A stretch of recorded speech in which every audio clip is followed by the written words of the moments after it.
Yo, what's good, Spirit Squad? And today we're visiting modern blue-white spirits. However, today's theme is going to be a budget build. And for anybody who's worried about the price point in modern, it's true that some decks definitely can get pretty expensive.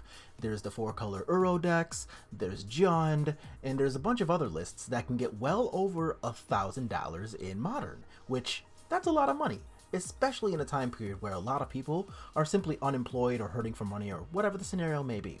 But today, we're bringing you a highly competitive deck that you can rent from a site like Cardhoarder for just $2 a week, and that's going to be Blue-White Spirits. Now, normally we've been playing this list on this channel for a pretty long time, and it's been a lot of fun and we've beaten up on a lot of the best decks. And today, we're going to bring to you a list that kind of does the exact same thing, except nowhere near those thousands of dollars. So we're going to go over some of the compartments of the deck, and then see what it's playing, and then we'll see exactly how we plan on combating the format. After we do that, we'll do just that. We'll jump into some matches, and we'll combat the format. So here, we've got some very, very good mana compared to most of the metagame. And our mana both happens to come relatively painless, with the only land that damages ourselves being Hallowed Fountains, and we get to play 3 copies of Aether Vial. So the 3 copies of Aether Vial, of course, will let us help cheat in our creatures, and not only do we get to use that and get all of our creatures in at instant speed, we also have a lot of play to combat things like Blood Moon that our opponents could be playing to shut off our non-basic lands. A lot of the time, that would be largely irrelevant because we've got 8 basic lands in this deck. That is a ton. Also, just against the burn decks, like there's the Prowess deck, there's Mono Red Burn lying around, there's Red White Burn.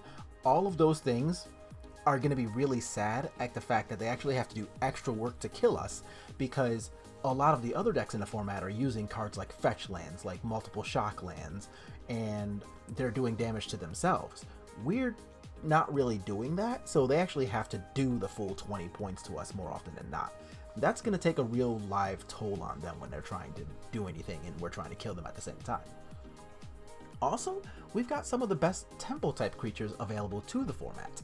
We've got Mausoleum Wanderer, and that's going to help us to counter spells like instants or sorceries. We've got Spell Queller, which just very well may be the second or third best 3-drop in the entire format right now. And we've also got things like Rattle Chains, Drogskull Captain, and Selfless Spirit to help protect our creatures. So that's going to make a lot of the opponent's removal largely irrelevant. And we even get to play a copy of Kira, Great Glass Spinner. She's been a mainstay in Merfolk for some time now, and she's an even better spirit because she's actually a spirit. So we also get to play some counter spells like Lofty Denial, and the Lofty Denial is going to complement the Spell Queller so that we have 7 total things that can interact with their spells when we're not counting Mausoleum Wanderer.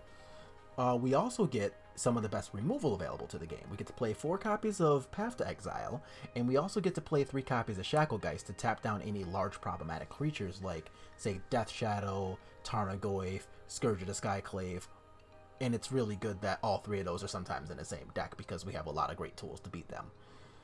And also we've got some pretty good sources of card advantage for being just a deck full of 2-power creatures. So we've got 2 copies of Smuggler's Copter living in here, and that's going to help it so that, you know, we just get to filter out our cards whenever we don't really want to see additionals of anything that we don't need. For example, if we're playing, you know, against something that's not like a control deck and we see more than 1 Aether Vial, great, discard it to Smuggler's Copter. If we have a Moorland Haunt in play and we want to use the Moorland Haunt to turn our graveyard into creatures, cool, discard creatures with Smuggler's Copter. It does a lot of really good work. And we also get some very powerful sideboard cards.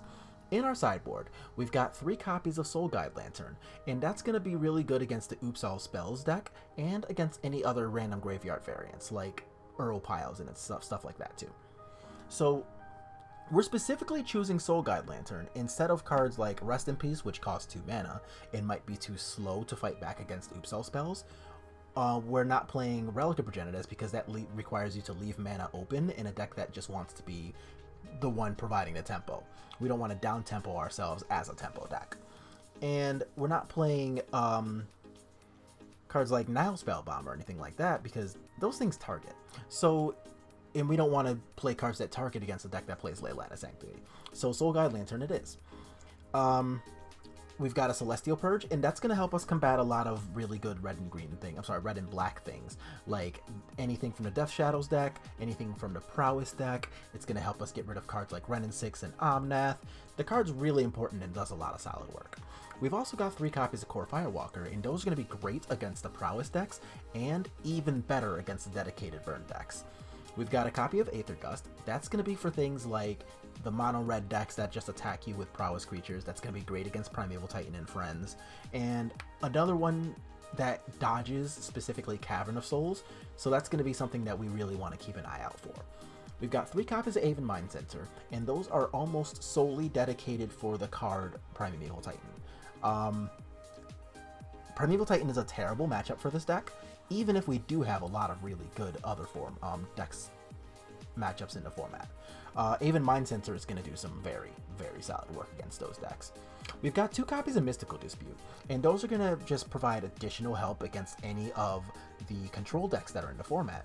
And right now, the 4-color control decks are the best decks in Modern. So they play Uro, Mystical Dispute, Omnath, Mystical Dispute, Teferi, sometimes Jace. None of those are cards we want to look at. Let's get rid of all of them. And we also get to play 2 copies of Deputy Detention. Now, Deputy Detention solves a lot of very key problems that this deck has, and these are all things that we're going to end up playing against sometimes too. So Deputy Detention can get rid of like multiple zombie tokens created by Field of the Dead. It can get rid of things like Primeval Titan. It can get rid of, well, anything from humans, and that's a deck that still sees play fairly often. And it also helps with just getting rid of like multiple giant threats. For example, like the Death Shadows players will a lot of the time just put 3 Death Shadows on the table and tell their opponent, hey, this is your problem, solve it. Well, Deputy Detention does solve it.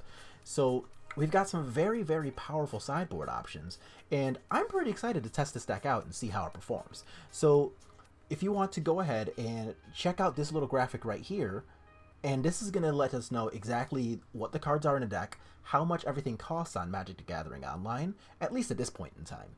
And we'll see that, like I said, this deck can literally be rented from Cardhoarder for $2 a week. So for playing a lot of competitive Magic, it doesn't really get much cheaper than that. So this is what we're going to be bringing, and if you like what you see, just make sure to like the video, subscribe to the channel, and I'll see y'all on the next one.